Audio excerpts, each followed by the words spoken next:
And the first question I asked the doctor was, were you able to get everything? Did you get everything out? If I'm honest with you, it's still the long road to recovery because every time the period comes, I'll be upset about it. I was feeling that my body wasn't doing what it was supposed to do.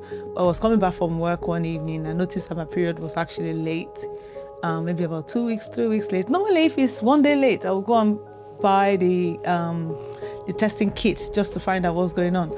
I did what I need to do, and then I just left it in the bathroom and carried on with my evening.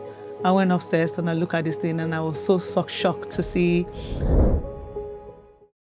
Hey guys, welcome to Beyond the Womb.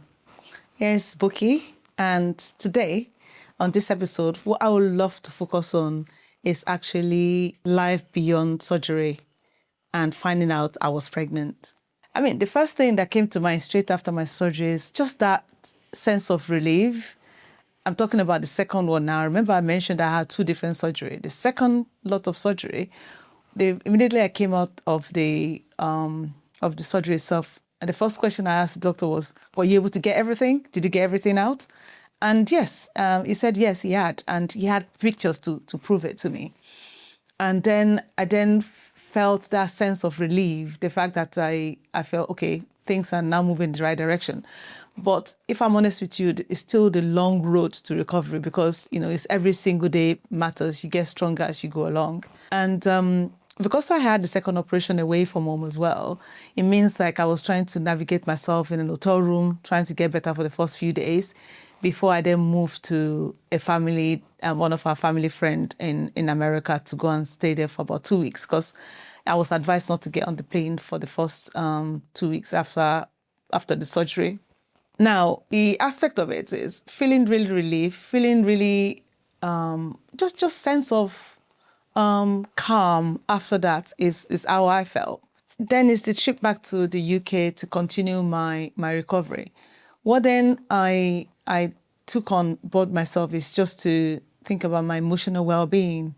That was very important to me because I realized that at the time before my surgery, it was all about trying to get pregnant, counting my ovulation cycle, and just everything in between that normal women would do when you're trying to have babies. Getting back home, I focused more on my well-being, my personal health, taking things easy, not stressing myself, and just doing life in a very slower pace. Obviously, I'm still myself, but I felt like I owe it to myself to look at the way I live my life, the stressful life, and then I focus more on my personal well-being. Obviously, when it comes to anyone that have any health issue or reproductive issues, you start thinking maybe it's what I'm eating. Is it because I'm eating this certain food? But I went the way of just making sure that I eat healthy and just follow that. Not only that, I actually felt that after the operation, I felt good within myself. Why? Because my tummy wasn't that bulgy as it was before.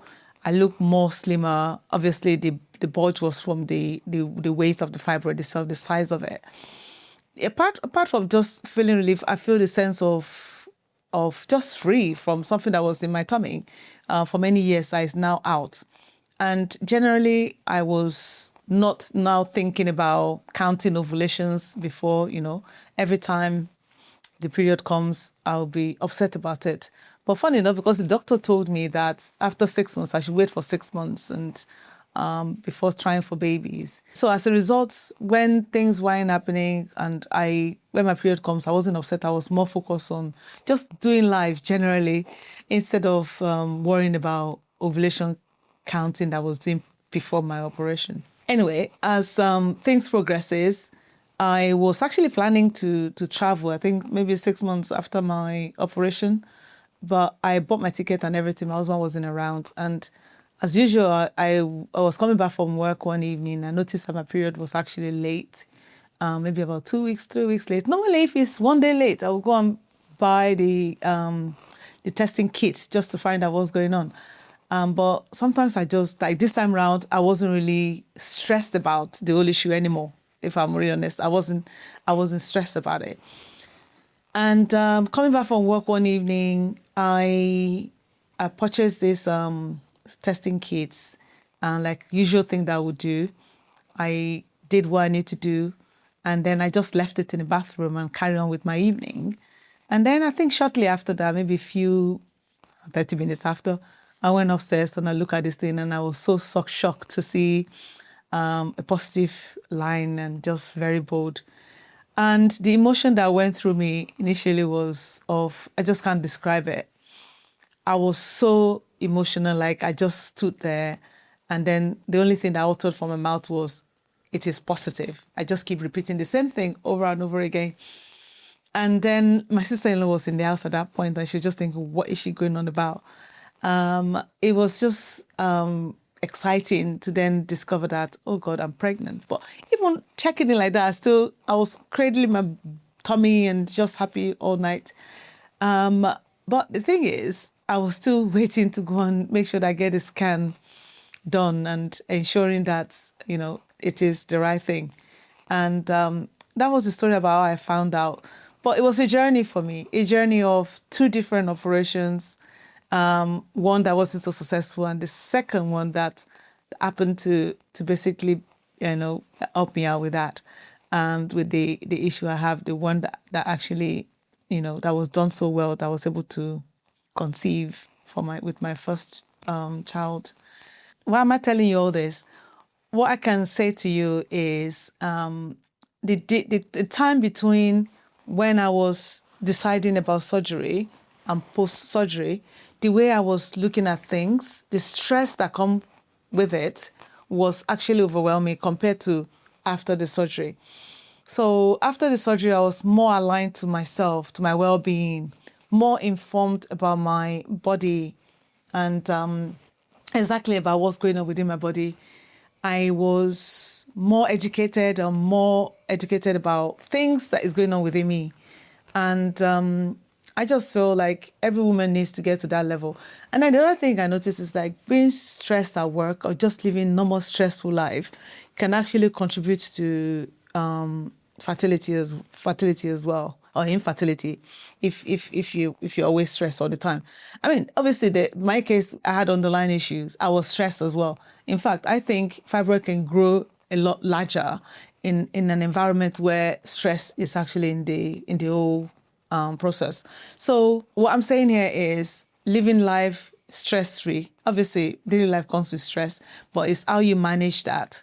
And then it taught me how to be resilient, because making decisions about a few things and going through what I went through twice tested how resilient I am and what I will go through. Because obviously I know that having children was part of my plan, part of things I wanted to do. And at the point when I wasn't able to do this, I was feeling that my body wasn't doing what it was supposed to do. But what I want women to know is like, do not feel ashamed about your body, or it's not your body that's not working for you. It's something that is just growing in it that with the right treatment, with the right decisions, you too can achieve your aim. If the aim is to have children, even if it's not to have children, you just want to look the way you should look, not looking pregnant every time somebody asking you a question, when is the baby due? How many of that did I get? And before I conclude this episode, one thing I would like to say is like, I remember very well when I found out I was expecting my first son. And after calling my husband, of course, because he was away on holiday at that time, I called my sister, my immediate sister. And I remember very well saying that to her, I'm pregnant. And then she announced to me on the same spot that she was expecting baby as well. And we were both screaming on the phone. And obviously she found out about her own one well before that, but she couldn't really say that to me. She couldn't tell me or share that joyful news with me because of the fact that she didn't want to upset me. She didn't want me to feel as if, my body is not doing the right thing. And obviously I understand that because she was thinking more about me. But either way, I would have been happy for her, even if she did mention it to me that she was expecting. But she's one of those sisters that is very considerate. And I really appreciate that she was thinking about my feeling. See, this is the kind of thing as a woman we go through it. Sometimes you don't, people don't want to say things to you because they feel like, you are going through certain things, they don't want to upset you.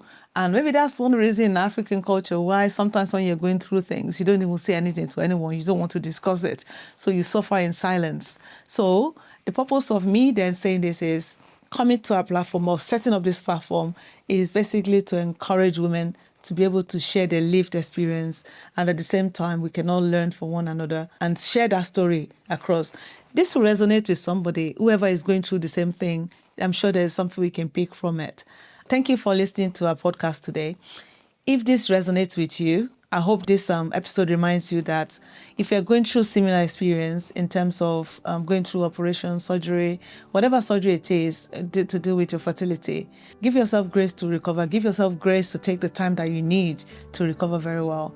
And at the same time, always think about your well-being. Think about yourself. There's always light at the end of the tunnel. I'm looking forward to seeing you in our next episode.